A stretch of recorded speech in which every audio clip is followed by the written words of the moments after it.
গল্পের শুরুতেই আমরা মাহি আর স্যাম নামের দুজন কাপলকে দেখি। তারা নিজেদের জীবনে বেশ ভালোই ছিল আর স্যামের অফিস থেকে তাকে মরিশাসে ট্রান্সফার করা হয়। স্যাম তো এই বিষয়ে ভীষণই খুশি ছিল, কিন্তু মাহি মুম্বাই শহর ছেড়ে যেতে চাইছিল না, কারণ ছোটবেলা থেকে সে এই শহরেই বড় হয়েছে আর এই শহরে তার অনেক স্মৃতি ছিল।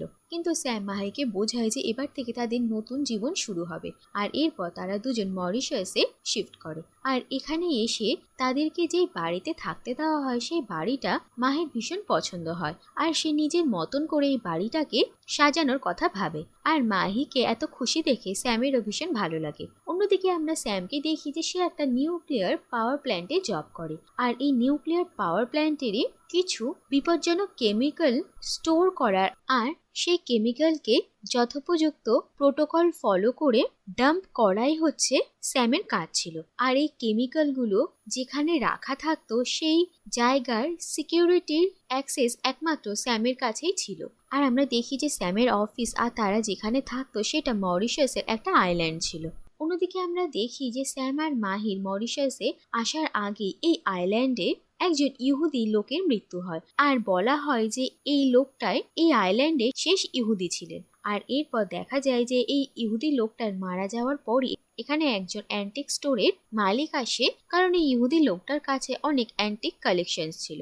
আর এর মধ্যে একটা সুন্দর দেখতে কাঠের বক্স ছিল আর বাকি সব জিনিসের সঙ্গে সে অ্যান্টিক স্টোরের মালিক এই বক্সটাকেও নিজের সঙ্গে নিজের স্টোরে নিয়ে আসে আর তারপর তার এক কর্মচারীকে এই বক্সটা সাবধানে রাখতে বলে। এরপর আমরা দেখি যে রাতে সেই কর্মচারীটা যখন ডিউটিতে ছিল তখন সেই স্টোরে অদ্ভুত অদ্ভুত আচরণ হয় আর সেই বক্সটা থেকে কিছু আওয়াজ বের হয়। আর এরপরে দেখা যায় যে সেই কর্মচারীটাকে ভীষণই অদ্ভুত আর নৃশংসভাবে হত্যা করা হয়। আর এই মার্ডারটাকে ইনভেস্টিগেট করতে পুলিশ অফিসার রিয়াজ আহমেদ আসে। এরপরে আমরা দেখি যে মাহি এই আইল্যান্ডে আসার পর এই অ্যান্টিক স্টোরে আসে আর নানা রকম জিনিস খুঁজতে খুঁজতে সে সেই কাঠের বক্সটা দেখে। আর এই বক্সটা দেখে মাহির ভীষণই পছন্দ হয়ে যায় আর সে এই বক্সটাকে নিজের সঙ্গে বাড়িতে নিয়ে আসে। প্রথমে দেখা গিয়েছিল যে এই অ্যান্টিক স্টোরে এই বক্সটাকে কেউ খুলতে পারে না, কিন্তু মাহি বাড়িতে নিয়ে এসে এই বক্সটাকে খুলে ফেলে আর এই বক্সটার মধ্যে অদ্ভুত অদ্ভুত কিছু জিনিসপত্র ছিল। আর সেই বক্সটার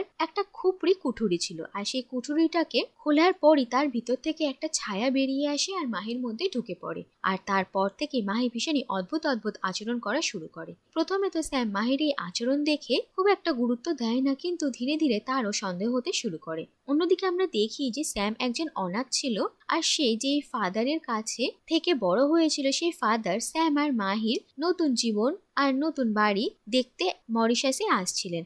আর ফাদার এই বাড়িতে আসার পরে তিনি এই বাড়িতে কিছু নেগেটিভ এনার্জি আছে সেটা বুঝতে পারেন আর ফাদার স্যামকে সতর্ক করেন। আর দেখা যায় যে প্রথমে তো স্যাম এই সবকিছুতে বিশ্বাস করতে রাজি ছিল না, কিন্তু মাহির কাজকর্ম দেখে বিশ্বাস করতে বাধ্য হয়। আর ফাদার যখন সেই বক্সটাকে স্যামেদের বাড়িতে দেখে তখন তিনি বলেন যে এইটা কোনো সাধারণ ঘর সাজানোর বক্স নয়, বরং এটা একটা ডিবুক বক্স। কোনো আনকন্ট্রোলেবল স্পিরিটকে বন্দি করতে এই বক্স ব্যবহার করা হয়।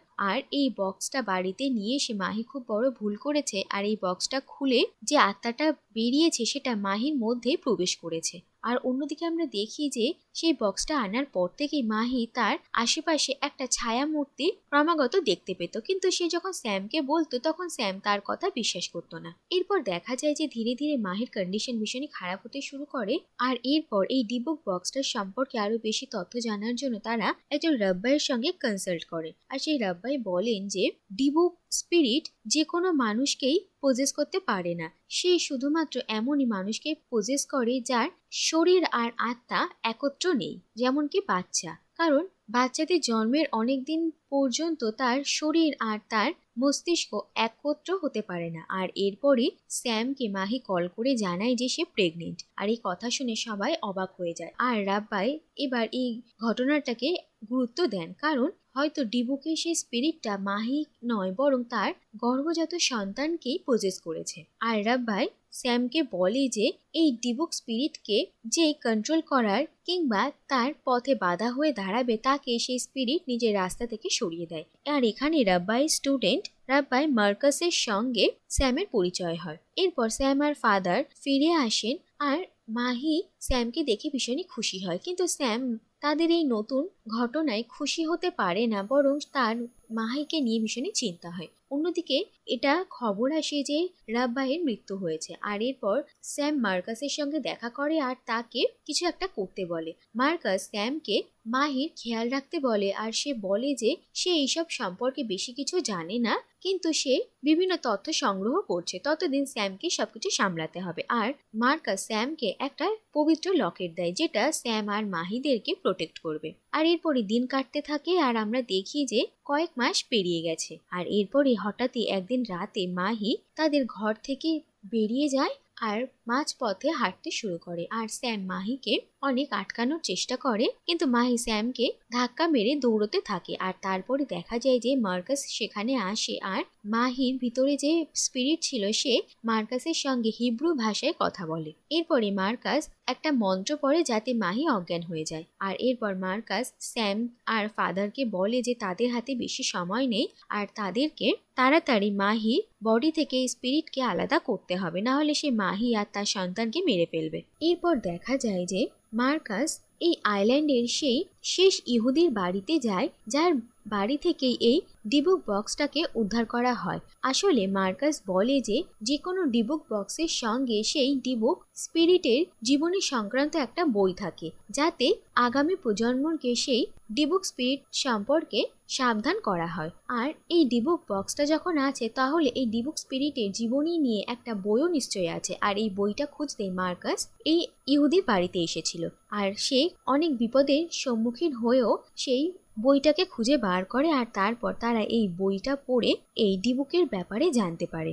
আর এরপর দেখা যায় যে আসলে অনেক বছর আগে এই আইল্যান্ডে আব্রাহাম এজরা নামের একটা ইহুদি ছেলে থাকতো, আর তার নরা নামের একটা খ্রিস্টান মেয়ের সঙ্গে ভালোবাসা সম্পর্ক তৈরি হয়। আর তাদের ভালোবাসা ধীরে ধীরে অনেক গাঢ় হতে শুরু করে। কিন্তু এজরার বাবা একজন কট্টর ইহুদি ছিলেন, আর তিনি যখন তার ছেলের একজন খ্রিস্টান মেয়ের সঙ্গে ভালোবাসার সম্পর্কের কথা জানতে পারেন, তখন তিনি এজরাকে পরিষ্কারের সম্পর্কের বিষয়ে নাকচ করে দেন। আর তারপর এজরাও কাজ নিয়ে অন্য শহরে চলে যায়, আর সে চিঠি লিখে নরাকে জানিয়ে দেয় যে তাদের সম্পর্ক আর এগোতে পারবে না। কিন্তু অন্যদিকে জানা যায় যে নরা ততদিনে প্রেগনেন্ট হয়ে যায়, আর সে ভীষণই ভেঙে পড়ে। আর এরপর যখন নরার পরিবার জানতে পারে যে নরা একজন ইহুদি ছেলের সন্তানের মা হতে চলেছে, তখন তারা নরাকে একটা ঘরের মধ্যে আটকে দেয়। আর নিজের পরিবার আর আব্রাহামের কাছ থেকে এভাবে প্রত্যাখ্যিত হয়ে নরা সুইসাইড করে নেয়। আর নরার মৃত্যুর পর এই গ্রামের সমস্ত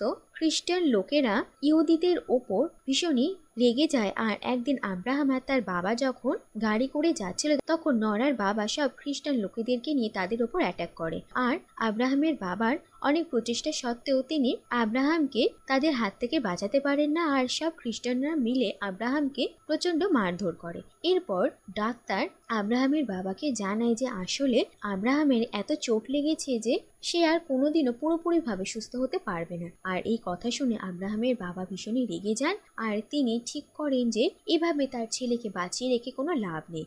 আর এরপরই তিনি আব্রাহামকে মেরে কিছু রিচুয়াল করে তার বডিটাকে এই ডিবুক বক্সের মধ্যে বন্দি করে দেন। আর তিনি বলেন যে এই আইল্যান্ডের শেষ ইহুদি যেদিন মারা যাবে, তারপরে এই ডিবুক বক্সটা থেকে তার ছেলে স্পিরিট বেরিয়ে এসে এই পুরো আইল্যান্ডকে ধ্বংস করে দেবে, আর এটাই হবে তাদের প্রতিশোধ। আর এরপর এত বছর ধরে প্রত্যেক প্রজন্মের ইহুদি এই ডিবুক বক্স আর এই ডিবুক বইটাকে সামনে রেখেছিল। আর কয়েকদিন আগে এই আইল্যান্ডের শেষ ইহুদিরও মৃত্যু হয়ে যায়, আর এর জন্যই আব্রাহামের স্পিরিট প্রতিশোধ নিতে ফিরেছে। আর দেখা যায় যে আব্রাহামের বাবা তার বডিটাকে মাঝ সমুদ্রে ফেলে দেয়, আর লোকজনদের দেখানোর জন্য একটা প্লাস্টিকের পুতুল তিনি আব্রাহামের কবর বলে চালিয়ে দেন। এরপর এই পুরো ঘটনাটা পড়ে মার্কাস আর ইন্সপেক্টর রিয়াজ আব্রাহামের কবরে আসে, আর তারা সেই কবরটা খুঁড়ে সত্যিই দেখতে পান যে এখানে একটা প্লাস্টিকের পুতুল রয়েছে, আর তাদের কাছে পুরো ঘটনাটা পরিষ্কার হয়ে যায়। আর এরপরে আমরা দেখি যে একদিন অনেক রাতে স্যাম তার নিউক্লিয়ার পাওয়ার প্ল্যান্টের অফিসে আসে, আর সেখানে ইন্সপেক্টর রিয়াজ স্যামকে অজ্ঞান করে। আর এরপরে আমরা দেখি যে স্যামকে একটা চার্চে নিয়ে আসা হয়েছে আর তাকে একটা চেয়ারের সঙ্গে বেঁধে রাখা হয়েছে। আর সেখানে ফাদার, মার্কাস, রিয়াজ আর এমনকি মাহিও উপস্থিত ছিল। আর এরপরই একটা ঘটনা সামনে আসে যে আসলে যেদিন মার্কাস মাহিকে প্রথমবার দেখেছিল সেদিনই মাহির থেকে এই স্পিরিটটা স্যামের মধ্যে চলে আসে। আর হিব্রু ভাষাতে মার্কাসের সঙ্গে মাহি নয় বরং স্যাম কথা বলেছিল। আর সেই মুহূর্তে মার্কাস বুঝতে পারে যে আসলে মাহি নয় বরং স্যামই এই স্পিরিটটার আসল টার্গেট ছিল। আসলে এই স্পিরিটটা এই আইল্যান্ডকে শেষ করতে চেয়েছিল আর সেই জন্য তাকে এমন একজনকে পজেস করতে হবে যার হাতে এই আইল্যান্ডটাকে ধ্বংস করার ক্ষমতা রয়েছে, যেমন কি স্যাম। আর অন্যদিকে ফাদারের কাছ থেকে এটা জানা যায় যে স্যাম একজন অনাথ আর ছোটবেলা থেকে তার মা বাবার মৃত্যুর ট্রমাতে সে মানসিকভাবে বিপর্যস্ত হয়েছিল। আর এরপর মুম্বাই থাকাকালীন মাহি প্রেগনেন্ট ছিল আর তার মিসক্যারেজ হয়ে গিয়েছিল। সেই সময় স্যামের এই পুরনো ট্রমা ফিরে এসেছিল। আর এই দরুনই স্যাম আর মাহি মরিশাসে এসে গিয়েছিল। আর স্যামের মানসিক পরিস্থিতি তখন দুর্বল ছিল আর সেই জন্যই এই ডিবুক স্পিরিট স্যামকে পজেস করতে পেরেছিল। আর যে নিউক্লিয়ার পাওয়ার প্ল্যান্টের বিপজ্জনক কেমিক্যালের দায়িত্ব স্যামের হাতে ছিল, আব্রাহামের স্পিরিট চেয়েছিল যে স্যামকে পজেস করে সে ওই নিউক্লিয়ার পাওয়ার প্ল্যান্টের থ্রুতে এই পুরো আইল্যান্ডকে ধ্বংস করে দিতে। আর এর জন্যই তারা এতদিন ধরে স্যামের ওপর নজর রেখেছিল। আর মার্কাস সব জানা সত্ত্বেও মাহির পজিশনের নাটক করেছিল, কারণ যাতে স্যামের মধ্যে থাকা আব্রাহামের স্পিরিট এটা না জানতে পারে যে তারা তার আসল উদ্দেশ্য ধরে ফেলেছে। আর এই সব কিছু মাহিও জানতো আর সেও এতদিন ধরে স্যামকে বাঁচানোর জন্য নাটক করে এসেছে। এরপর দেখা যায় যে স্যামের ভিতর থেকে আব্রাহামের স্পিরিট তাদেরকে ভয় দেখানো শুরু করে আর মার্কাস এক্সরসিজমের রিচুয়াল করা শুরু করে যাতে আব্রাহামের স্পিরিটকে স্যামের বডি থেকে আলাদা করা যায়। আর এই দরুন আব্রাহামের স্পিরিট তাদের ওপর অ্যাটাক করে আর সে সেখানে উপস্থিত সবাইকেই চোট পৌঁছাতে থাকে। আর শেষ পর্যন্ত যখন মাহিকে সে কষ্ট দিচ্ছিল সেই সময় তার ভিতর থেকে স্যাম জেগে ওঠে আর সে তার স্ত্রী মাহি আর তাদের হবু সন্তানের কথা ভেবে নিজেকে শান্ত করে আর আব্রাহামের স্পিরিটের সঙ্গে লড়াই করে। আর এরপর দেখা যায় যে মার্কাসের এক্সরসিজম সম্পন্ন হয় আর সে আবার আব্রাহামের স্পিরিটকে সেই ডিবুক বক্সের মধ্যে বন্দি করে দেয়। আর এরপর তারা এই ডিবুক বক্সটাকে সেই সমুদ্রেই ফেলে দেয় যে সমুদ্রে বহু বছর আগে আব্রাহামের বাবা তার ডেড বডি ফেলে দিয়েছিল। অন্যদিকে আমরা দেখি যে কিছুদিন কেটে গেছে আর মাহি আর স্যামের একটা ফুটফুটে সন্তান হয় আর তারা তাদের সন্তানকে দেখে ভীষণই খুশি ছিল। আর অন্যদিকে দেখা যায় যে কিছু লোক এই সমুদ্রে মাছ ধরতে আসে আর মাছ ধরার জালে এই ডিবুক বক্সটা আটকে যায় আর কিছু বাচ্চার হাতে এই ডিবুক বক্সটা পড়ে আর তারা এই বক্সটা খোলার চেষ্টা করছিল। আর এর সঙ্গে এই কাহিনীটাও এখানে শেষ হয়ে যায়।